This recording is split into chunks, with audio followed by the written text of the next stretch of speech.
Welcome to another episode of the Para Cave podcast. And now over to your host, Troy Warner, broadcasting live from the world-famous Para Cave.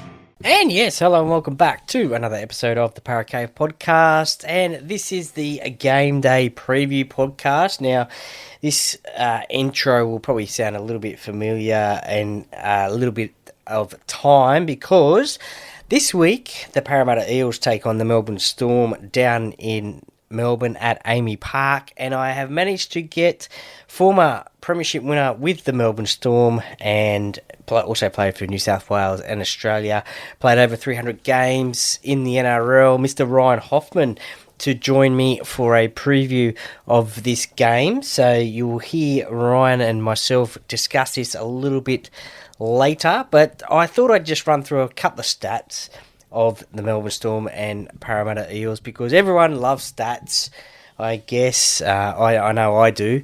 I love stats. Unfortunately for Parramatta fans, the stats between Parramatta and Melbourne Storm don't look for too much good reading, unfortunately.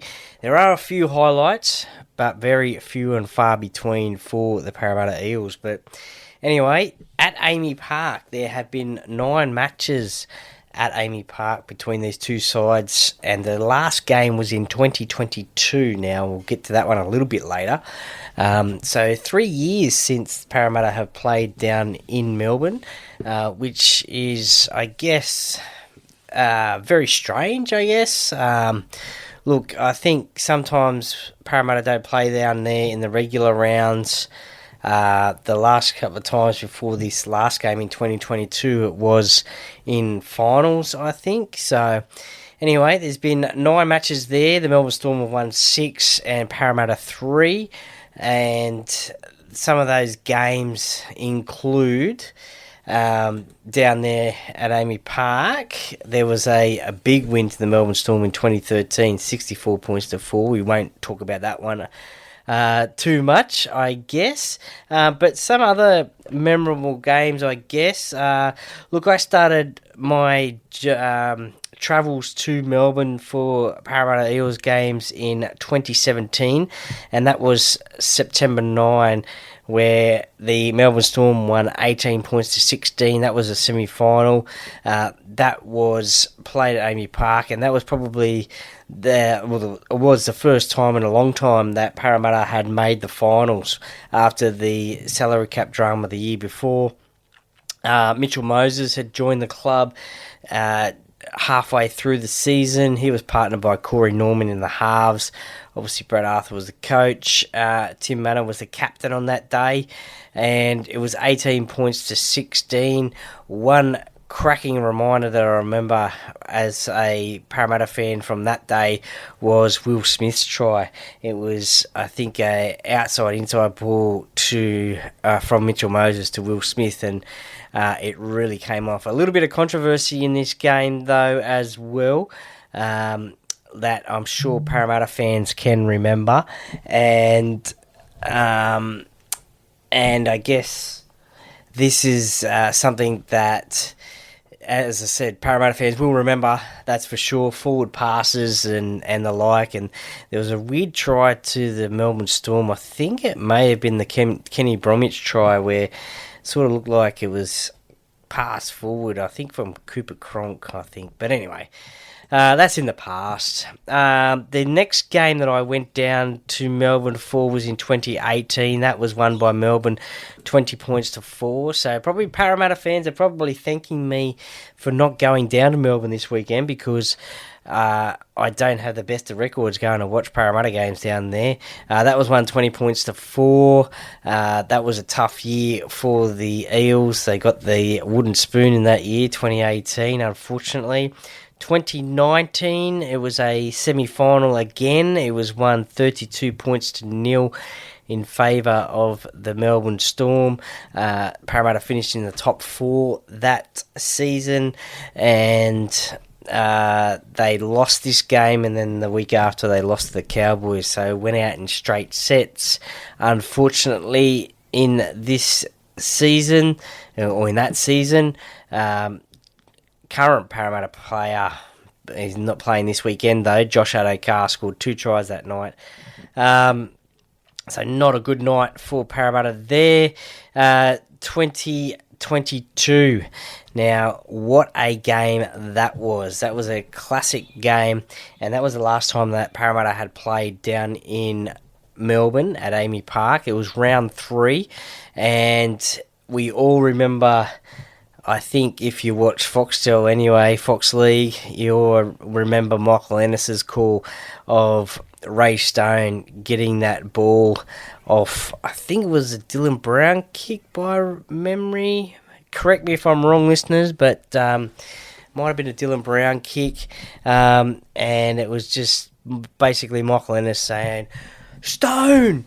Ray Stone! He scored!" Unfortunately, he blew his knee out scoring that try. He actually scored 2 tries that day. Unfortunately, he blew his knee out that day and was out for the season. So, but that was a cracking victory from Parramatta that day. I remember watching it in the Para Cave, so that was a highlight of the season, that is for sure. But not so much luck down there in Melbourne at Amy Park. But look, last start winners down there for Parramatta. Could that be an omen? Who knows? It's going to be tough, as we discuss in the game day preview with Ryan Hoffman. So look, I will hand over to myself and Ryan Hoffman for the game day preview of the Parramatta Eels travelling down to Melbourne, taking on the Melbourne Storm, Sunday, March 9 at 4:05 p.m. So over to myself and Ryan. Hope you enjoy this one. And this is something that I'll be trying to do each and every week with a celebrity fan or a fan of the opposition to Parramatta, even a former player of the opposition to Parramatta. So I hope you enjoy these game day previews. Thank you very much for listening to this, and let's get over to the game day preview with Ryan Hoffman. And welcome to the game day preview, the first one of the season, as it is round 1, and Parramatta are taking on the Melbourne Storm down at Amy Park. And I've got a very special guest joining me today, and former Melbourne Storm player, Ryan Hoffman. How you going, Hoffy? Yeah, not too bad, mate. Not too bad. Looking forward to the season starting. Yeah, no, definitely. And it all kicks off for, I guess you could say, our 2 teams on Sunday against down at Amy Park, as I said, 4:05 p.m. Now, obviously, Melbourne go into it as raging hot favourites. Parramatta massive outsiders. What are your initial thoughts of this game? Initially, you think, all the pressure's on Melbourne, isn't it? Like all the talk this week is how they've 22 straight round 1 victories. They've hardly lost any players. They've gained Big Steph. Parramatta's got some injuries. This is a great opportunity for a Parramatta ambush. To be quite honest, Mitch not sort of playing, so Ronald Volkman's come in. He had a brilliant trial game. So look, there's no pressure at all on Parramatta, and I think Jason Ryles. And knowing Jason knowing the Melbourne Storm so well, I think that's what he's going to be telling the team. Boys, go out there and just play footy. There's all the weight of expectations on Melbourne. How much of is it a massive advantage for Parramatta having Jason Ryles, having worked down in Melbourne before? Yeah, look, I think it helps. I think he knows how our Storm sort of prepare, and knows how they prepare certainly for round 1. But in knowing Jason's mentality, all his focus is going to be on Parramatta. Like, they won't be speaking a lot about Melbourne, I don't think, because he's just going to worry about his backyard and making sure that his players are just, focused on what they've been doing throughout their whole pre-season. It would have been a long pre-season for them. So these guys are looking forward to their first game, and, a great opportunity. They've got some really good new signings that should make, that bit of, I won't say expectation, but a bit of confidence leading into that sort of unknown. And as I said before, there's no pressure on Parramatta for this game. All the pressure's on Melbourne. Well, let's stick with the Parramatta side. As you mentioned there, a few new signings for the Eels, most notably Zach Lomax in the centres. Just quickly, do you think Zach should be playing the centres or the wing? He showed he's a bloody good winger. So, look, players obviously have their preference, but look, he had one of the best seasons I've ever seen from a winger, to be quite honest, last year. But yeah, and if Jason thinks his best position and Zach obviously thinks his best position's in the centres, I mean, you need players playing where they probably prefer to sort of play to try and get the best out of him. But yeah, he was. Yeah, I think he's a very good winger, but yeah, he's a big, powerful body with good hands, which is what you need from centres these days. Yeah, no, for sure. You mentioned there Mitchell Moses is out, which is a massive loss for Parramatta. Ronald Volkman steps in, but with all this talk about Dylan Brown and his 10-year, $13 million contract that's supposedly at Newcastle waiting for him to sign, is this a chance for him to really mark himself in this game and be the number one player in this game and show what he is made of? I think this is the game. This is a period here. There's six weeks where it looks like Mitch is going to be out for Dylan Brown to show that he is that man, that he is that a player worth $13 million over 10 years. That is a lot of money. Yeah, definitely. And if you want to command that money, you need to take games by the scruff of the neck, and you need to be the player that, like, Clint Gutherson's gone. Very big presence within, obviously, the team and the face of the team, to be quite honest. Mitchell Moses, exactly the same. It's all on Dylan now. And, you know, this is a great chance for him. And he can look at it two ways. He said, oh, I've got to try and do it on myself. Or hang on, I get a chance to show that I am the player that can take Parramatta or whatever club that wants to keep me. I can take them to the promised land, because I want to take this game by the scruff of the neck. I want to take control. I want to be a leader, which is what, you know, those $13 million players or whatever has been quoted, that's what they do. Is he then one of the Parramatta players that Melbourne would probably worry about, as in a player in the Parramatta side that they need to sort of not necessarily target but just be wary of? There will be a focus. But I think with round ones, a lot of it just comes down to the clubs are focusing on themselves. Because some of the footage that they might be watching from trial games, which is always tough because you don't know who the opposition had or if there were players in different sort of positions. So round one really comes down to the culmination of everything that teams have been doing in the pre-season. So it's a lot of, you know, teams worrying about themselves, and which, you know, I think Melbourne will take that approach. Obviously, they'll highlight players, as I'm sure Jason will highlight a couple of key position players for Melbourne. But, you know, Melbourne talk about giving players no room and putting them in a phone box defensively, so to speak. So I think that's what they're going to be trying to do to Dylan on Sunday. Crossing over to the Melbourne Storm, Ryan Pappenhausen has been named. A little bit of, I guess you could say, talk about him maybe not playing this weekend. How fit do you reckon he's raring to go? Yeah, I was actually speaking to him the other day, and he's actually pretty annoyed at Craig because he goes, "Mate, I'm fine. I don't know what all this is going on." Craig likes to play a bit of ducks and drakes every now and then.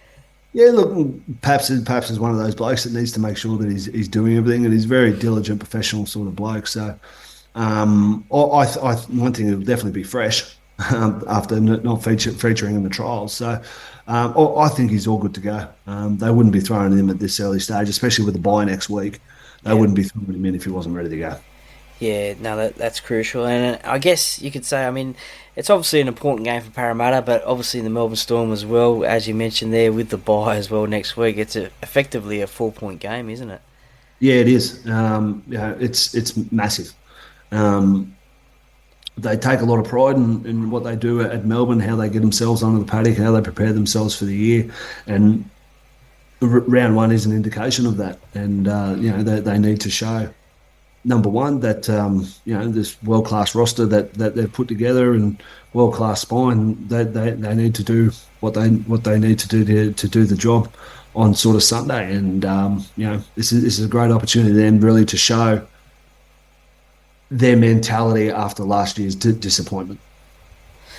Yeah, no, definitely losing the grand final to Penrith. How much of a motivation do you think going into this season will that be Obviously they want to go number one again, or one better, I should say. Yeah, I don't think it'll be spoken about. I think they put it to bed, but it's in the back of everyone's mind. Like, it really is. Like, to have such a great year and to come out at the end without the trophy, to not win the last game of the year, that does bite you. It does grate on you. And you don't just get to grand finals by thinking we need to get there to replace it. You get there by putting yourself there. And for Melbourne, it starts on Sunday. Is it tough for a team like Melbourne, who obviously are expected to play finals, play throughout the regular season and especially round one? You know what I mean? Like, they're probably just waiting to try and get to September. If you do that, you won't be there.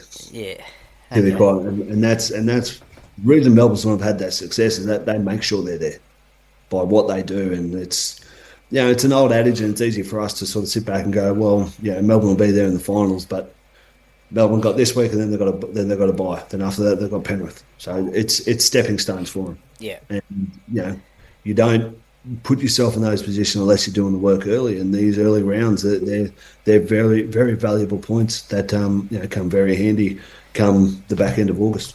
That's for sure. And another handy acquisition for the Melbourne Storm is Big Stefano, who took Manu, playing against one of his former clubs, the Parramatta Eels. How has he fit into the Melbourne style of play, do you think?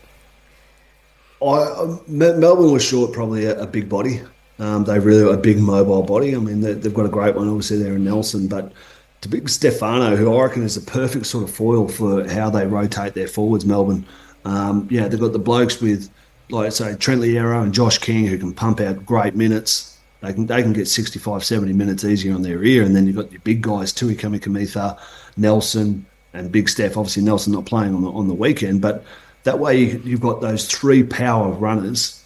I think he was the missing link in their pack, to be quite honest. Just to have another bloke that can really bend the line, power bloke that can generate quick play the ball. Because everyone talks about Melbourne's strength is their spine, and the spine doesn't get the ball unless Harry Grant decides, and Harry Grant doesn't get his best opportunity unless they've got a quick play the ball, and that's what makes Nelson so valuable, and that's why Steph's going to be so valuable for them. And that's what I was just about to talk about. Melbourne have probably got, I guess you could say, the best spine in the competition, and obviously players that Parramatta are going to have to be wary of. Who do you think out of those are going to be the key playmaker? I mean, obviously Jerome Hughes, Cameron Munster are going to be directing around, but then I've seen over the years Harry Grant break Parramatta hearts. I think it was 2023, Golden Point scored that try.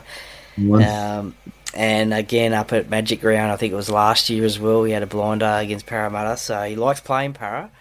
He does. Look, Harry Grant, I used to say the same thing when we were talking about Cameron Smith, Billy Slater and Cooper Cronk.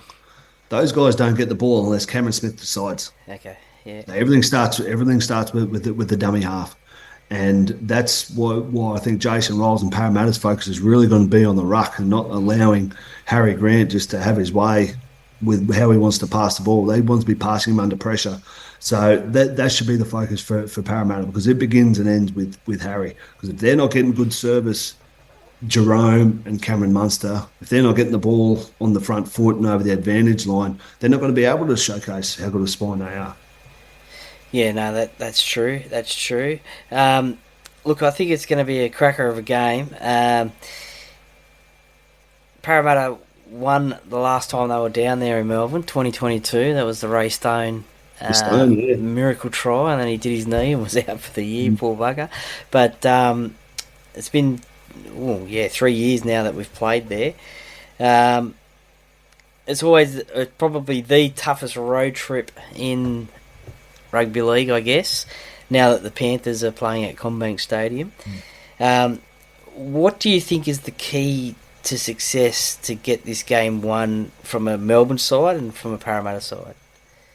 Well, I think, first of all, for Parramatta, it's play with a bit of confidence and play with a bit of I suppose freeness, because that's what troubles Melbourne. That's what troubles me. If you're playing, I don't mean carefree where you don't really care what you do with the ball, but don't just think you're going to beat Melbourne by tucking the ball and jump up the jumper for 5 tackles and kicking it. No, you need to get the fringes of the ruck, move the ball around, and without that sort of expectation and having all the pressure on Melbourne, I believe Parramatta can play that way. So I think that's the key for Parramatta. And look, for Melbourne, it'd be a good start. You get a good start, you start planting that seed of doubt in the opposition's mind. That's why Melbourne win a lot of their games. They come out a million miles an hour and just plant that seed of doubt, get a try or two ahead, and the team thinks, oh shit, this team hasn't lost in 22 years in round one. This might be a bit too hard and everything like that. So that's probably what Melbourne have to do. I think they're Melbourne with their start, and for Parramatta to win, it's just playing a bit free. Attack Melbourne with your attack. Can the streak be broken? Every streak can be broken. 100% it can. Whether or not it will, I don't know. Okay, yeah. It can be broken. Like, it's come close numerous times over the years, but Melbourne have always just found the way to win. But every streak is possible, and that's why I think it's so key for Parramatta to focus on themselves, because you can't worry about what Melbourne are doing. That's not going to help you win the football game. Well, yeah, as I said, I think Parramatta were the closest team most recently in 23 when Harry Grant scored that try in Golden Point. So, look, I really hope that if we don't win the game, Parramatta put the effort in and really put up a good fight. I think they're going to be competitive. I have no doubt Parramatta will be competitive. I reckon not just in this game, but for the rest of the year as well. Yeah, and I mean, no doubt I guess you could say one of the tactics for Melbourne would be to kick over crossfield to their tall timbers on the wings. Yeah. Well, I have the height advantage over the Parramatta wingers. Yeah, I sort of said before that Parramatta can't win by tucking the ball up the jumper for 5 tackles and going. Melbourne could probably do that, tuck it up the jumper for 5 tackles and then just kick the corners. But yeah, look, they're such a great asset. Obviously, having Xavier and Will Warbrick on your wings, they're pretty fair targets. Nah, that's it. That's for sure. Time for a little bit of prediction time. Have you got a score prediction? I'm going to go 26-16 Melbourne. Okay, nice. Look, this will actually probably shock a lot of people, but I've actually tipped Melbourne to win. And that was probably on the back of Mitchell Moses being ruled out. Yeah, like he will be a big out, but I would be encouraged, Parramatta supporters, by what Ronald Volkman did in the trials. Yeah, no, for sure. I mean, definitely against Newcastle there a few weeks ago now, he did have a blinder that day.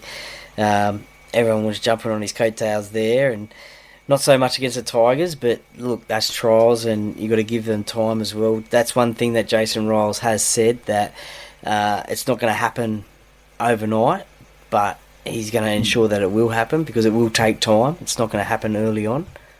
Yeah, and which it won't, and that's what I think where Melbourne always come out of the gates. Roosters over the years have been very good at tapering their seasons, so they do have more success at the back end. And Rylesley being involved in both sort of organisations, that could be the tack. But it's not so much whether they're winning or losing, but it's how they're going about their games. I think obviously you want to win, but they need to be competitive, especially early on, because if you're staying competitive early on, that's going to give you better opportunities as the year continues. Yeah, well, my score will be 24-20 to Melbourne. Have you got a first try scorer tip? Yeah, I'm going to go young Ione. Okay. I just someone you like the look of him? Yeah, someone new Melbourne hasn't sort of seen a lot. I reckon because Melbourne can be a bit dicey sometimes. I think on their fringes with the fullback coming at a bit of pace off the back of a couple of plays. So I think maybe skirting down the Parramatta's left hand side. And just on that, is that something that's going to be a little bit difficult for Melbourne, not knowing a lot about some of these players? I mean, we've got Iongi, who's only played one first-grade game for Penrith. I mean, Ronald Volkman has played a little bit of first grade, but not a lot over the last couple of years. And debutant Riley Smith off the bench as well. Yeah. Look, I think it's certainly the case of Iongi. I think most teams like to play fullbacks the same way. You've got to give them respect. You've got to make sure that they're catching the ball with a defender 5 metres away from them. I don't think a lot's going to change. But sort of as I said before, I think teams focus on themselves a lot more in round one. Yeah, and just for the record, I'm going to say Will Penasini as first try scorer. I like Will, one of my favourites. Do you have a bold prediction for me? Bold prediction. Xavier Coates is going to get a double. Okay. Yeah, fair enough. I did say the other night that Riley Smith will get a try on debut and it'll be the last try of the game. So, ooh, nice, a good call. We'll just have to wait and see. But it is great to see rugby league back, especially after the Las Vegas weekend last weekend. And look, as I said before, it is a tough road trip down to Melbourne. I have done it myself a couple of times and come away with, I think, a couple of losses. Most notably the 2017 semi-final. But it is a tough game to win. And especially now with Mitchell Moses out, it's going to be even tougher. But as I said, as long as the effort's there, it'll be good to see and they put in a contest. But rugby league is back, so that is great. Ryan Hoffman, thank you very much for joining me for this game day preview, Parramatta and Melbourne. I really appreciate it and enjoy the game on Sunday. Right, Troy, thanks for having me, mate.